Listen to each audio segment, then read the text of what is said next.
In the blockbuster film Final Destination, a group of teenagers narrowly escape death by getting off an airplane minutes before it takes off. The plane would crash and burn shortly after, and the group realized they just narrowly avoided death.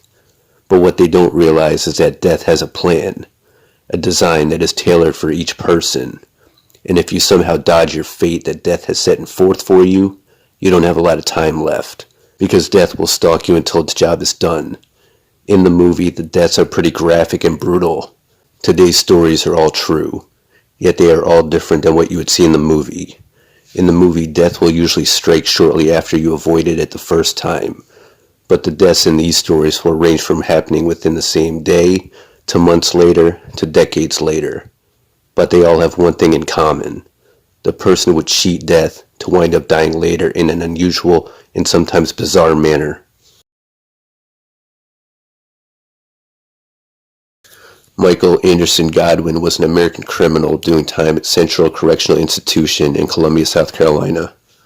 Godwin had led a life of crime. In 1978, at the age of 17, he was convicted of strong-arm robbery after he held a woman at knife point. When he was let out of jail, he was put on a work release program. While on work release, he would get himself into more hot water, and this time the crime would be much more heinous. In 1980, he had raped and murdered a woman named Mary Elizabeth Royam in her home. After assaulting her, he beat her with an electric iron until she stopped moving. In 1981, he would be convicted of rape and murder and sentenced to death by way of electric chair. Godwin would later be granted a retrial. He would ultimately be acquitted of the sexual assault charge in 1983, but the murder conviction would still stand. His new sentence would be life imprisonment instead of death. He was certainly relieved. He was still young. He was only 23 and thought maybe he could find a way to do good in this world, even though he had taken a life and screwed up his own so badly. Godwin would do his time and settle into a routine. He really tried to do better, and he would go on to turn his life around. He would receive 2 college degrees over the next 6 years, and he was said to be a model prisoner. He had dreams of one day getting out, to speak with the youth of today so they wouldn't make the same mistakes that he had made. In March 1989, 28-year-old Godwin was trying to get his earphones to work on his TV. Inmates were allowed to watch TV in their cells, but they were required to use earphones so as not to disturb others. He was sitting naked on his metal toilet when he bit through the electrical cord. He electrocuted himself and he would die. His tongue and mouth were badly burned and swollen.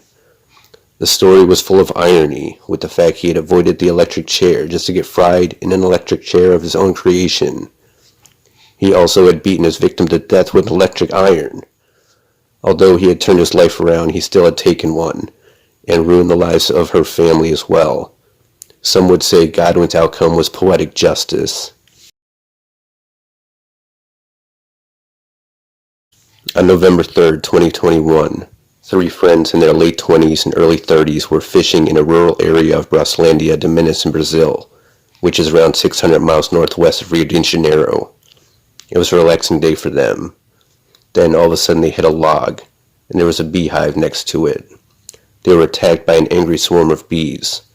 They stood up and started to panic. Luckily they were right on the water. They figured if they jumped into the lake they would be safe from these bees trying to sting them. There must have been at least hundreds of these bees, and one of the guys was allergic, and if they got stung multiple times, it could lead to something serious, possibly fatal. The 3 of them got in the water and waited.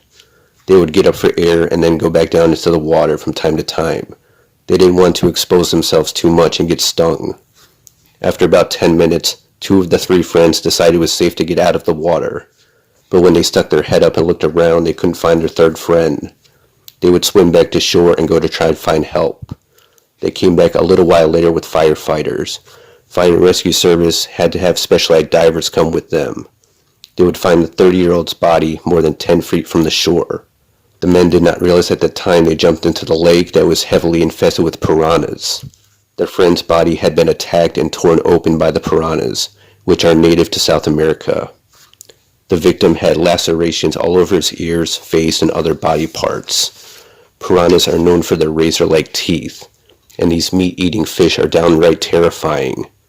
The death was ruled as an accidental drowning but it is very likely he was attacked when he was still alive, and the killer fish contributed to his drowning.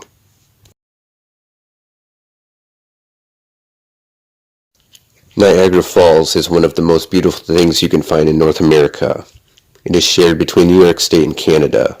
Since 1850, more than 5,000 people have gone over the Great Niagara Falls, either intentionally by stunt or suicide, or as an accident. While many of the deaths have been suicides, some people have gone over the falls while contained in a barrel in hopes of surviving. At least 4 people have died this way. Bobby Leach was one person that actually had survived the insane stunt. He was only the second person to go over the falls in a barrel, the first being a 63-year-old school teacher named Annie Edson Taylor, and she would also go on to survive. Annie would accomplish this feat on October 24, 1901. Leach would go on to attempt to do it as well almost 10 years later, on July 25, 1911. Leach had always been a stuntman. He was born in Lancaster, England in 1858, but would come to the U.S. when he was 18.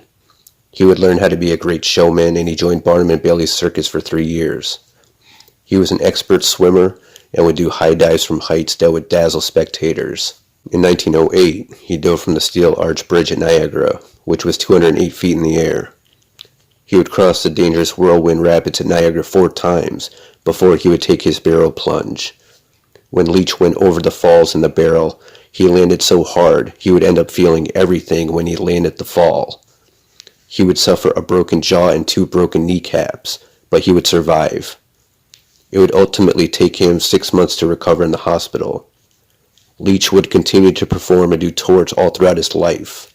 Even when he was in his late 60s, he was doing dangerous stunts where he would do aeronautic stunts, dropping from one racing airplane to another by means of a rope ladder. In 1926, his luck would run out when he slipped on an orange peel. The slip caused him to break his leg. The break in the leg would ultimately lead to an infection, and gangrene would follow. Leach's luck would completely run out when he learned his leg had to be amputated. He would be weakened so severely he would end up dying from complications from the surgery.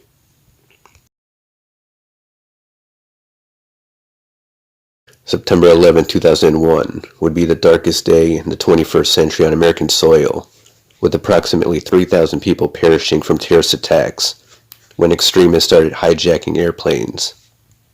2 planes would hit the Twin Towers in New York City, creating an inferno reaching temperatures of up to 2,000 degrees. Another plane targeted the Pentagon, and yet another one, United 93, crashed into a field in Somerset County, Pennsylvania. The intended target was the U.S. Capitol building, but heroic passengers and staff were not going to let that happen, and they fought to gain control of the aircraft.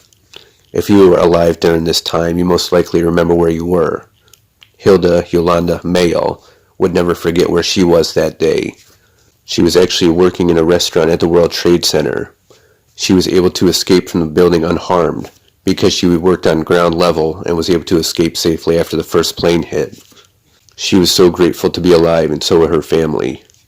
Mayul was going to the Dominican Republic to take a vacation with her mother and 2 children, and 2 months after the attack she boarded a plane to go spend time with her family. Her mother and children had departed a couple weeks prior, so they would not be flying together. On November 12, 2001, American Airlines Flight 587 crashed into the Bell Harbor neighborhood of Queens, New York, shortly after departing from JFK Airport. The young 26-year-old would perish along with 264 others, including 5 that were on the ground at the time of impact. There would be no survivors on the flight. This would be the second deadliest U.S. aviation accident to date. At first, it was suspected this was another terrorist attack by Al-Qaeda. This was quickly ruled out, and the cause was determined to be overuse of rudder controls.